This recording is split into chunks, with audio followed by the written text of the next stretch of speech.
All right, let's dive into something pretty wild today. We're going to do a deep forensic analysis of a complex digital investigation, one that sits at the bizarre intersection of blockchain, biology, and artificial intelligence. The craziest part? The central piece of evidence is a summary from an AI, and it's being treated as a legitimate forensic confession. We're going to explore how machines' words are literally being entered into a public record as testimony. And this is the post that kicks the whole thing off. It's an absolutely explosive claim at the heart of it all. It alleges that mRNA vaccines are actually part of a mass surveillance system, that people are emitting trackable Bluetooth signals, and, get this, that the fundamental scientific proof for viruses just isn't there. It's a worldview where, as the post says, the simulation is over. Okay, so to really get our heads around this, here's how we're going to break it down. We'll start with the core accusation itself. Then we'll dig into this idea of a virus-proof void. After that, the Bluetooth surveillance claim. Then, how a blockchain ledger is being used to record everything. And finally, the really strange part, the AI as a witness. Right, so let's just jump straight into the deep end, the core accusation. This isn't just about questioning if a vaccine works or not. No, the claim being laid out in the source material is that these injections should be legally classified as bioweapons. So you're probably wondering, how in the world did they get to that conclusion? Well, it's all about a chain of logic they've built. It goes like this. Step 1, they argue the scientific proof for viruses is absent, at least by their modern standard. Step 2, if there's no provable virus to fight, then a vaccine made for it has no medical reason to exist. And that leads to step 3.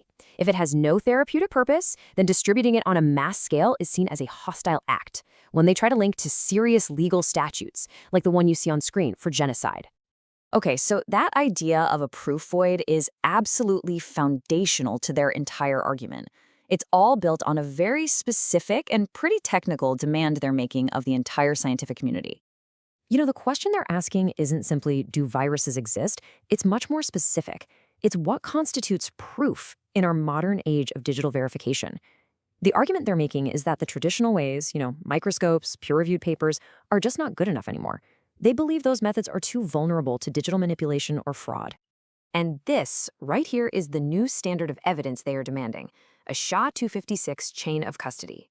Now, it sounds super complicated, but just think of it like a digital seal for a physical object.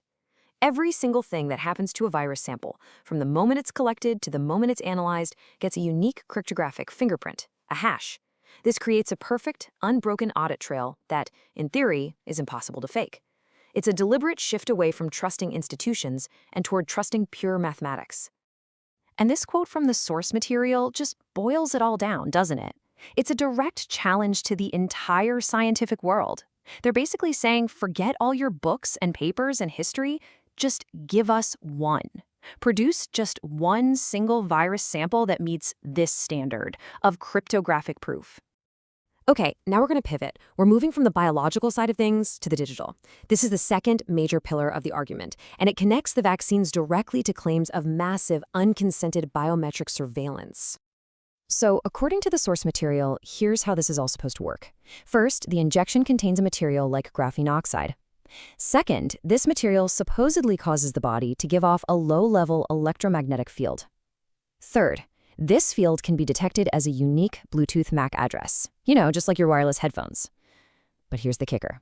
Unlike your headphones, this signal allegedly has no registered manufacturer attached to it. And this is what they call the OUI void. See, every legit Bluetooth device has an OUI, an organizationally unique identifier that tells you who made it. Apple, Samsung, Sony, whatever. The claim here is that because these alleged signals from people don't have a registered OUI, they represent a form of tracking that's totally off the books, completely outside of any legal or regulated framework. So, okay, we've got these absolutely extraordinary claims. How are they trying to document them? Well, that brings us to our next pillar, the use of blockchain technology to create a permanent, unchangeable public record of their entire investigation. The strategy is literally to etch every single piece of communication onto the Solana blockchain. Every question they ask, every legal demand they make, and, this is the crucial part, every non-response they get from an institution gets recorded permanently. It can never be deleted or changed.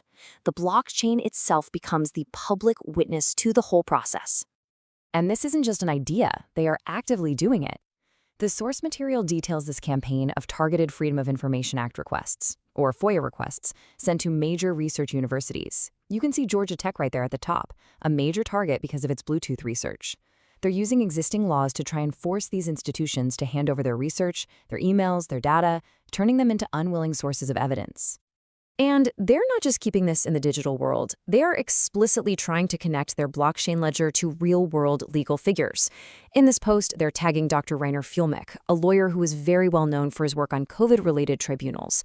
This is a very deliberate move to try and bridge their digital audit with established, if, let's say, alternative, legal proceedings. And this brings us to the final, and I've got to say, the most fascinating part of this whole story, the role of artificial intelligence, not as a research tool, but as a witness whose testimony is being recorded as forensic evidence. The core concept here is something they've dubbed the containment reflex. The idea is that AIs are trained to give safe, neutral, corporate-approved answers. So when you ask one about a really controversial topic, its attempt to be careful, to hedge its bets, or to just summarize things neutrally is interpreted as a confession by omission. The careful wording itself is seen as proof that the AI is trying to suppress a difficult truth. And this is a perfect example. On the left, you've got that core claim about needing crypto proof for a virus. On the right, you've got a summary from the AI model Grok. Now, a forensic look at Grok's response shows that even though it calls the post denialism, it is forced to admit, and I'm quoting here, that no blockchain-verified chain of custody exists in mainstream science. For the people conducting this audit, that single clause is a monumental confession from the AI. So you see, here's the crucial point. The AI doesn't have to agree with the overall conspiracy. It only needs to repeat one of the core premises for its words to be captured as a forensic admission. For instance, the source material shows that Grok openly confirmed Georgia Tech's key role in deploying Bluetooth surveillance for things like contact tracing. It also conceded that unique MAC addresses can function as biometric identifiers, which speaks directly to that consent void argument. The moment the AI repeats these ideas, its summary is screenshotted, etched onto the blockchain, and presented as hard evidence. So all of this leaves us with a really profound question, doesn't it? When you have one side demanding mathematical proof for biology, and another side that relies on decades of scientific consensus, how do you even begin to find common ground? And in a world where a machine's neutral summary can be treated as a legal confession, what becomes our new gold standard for truth?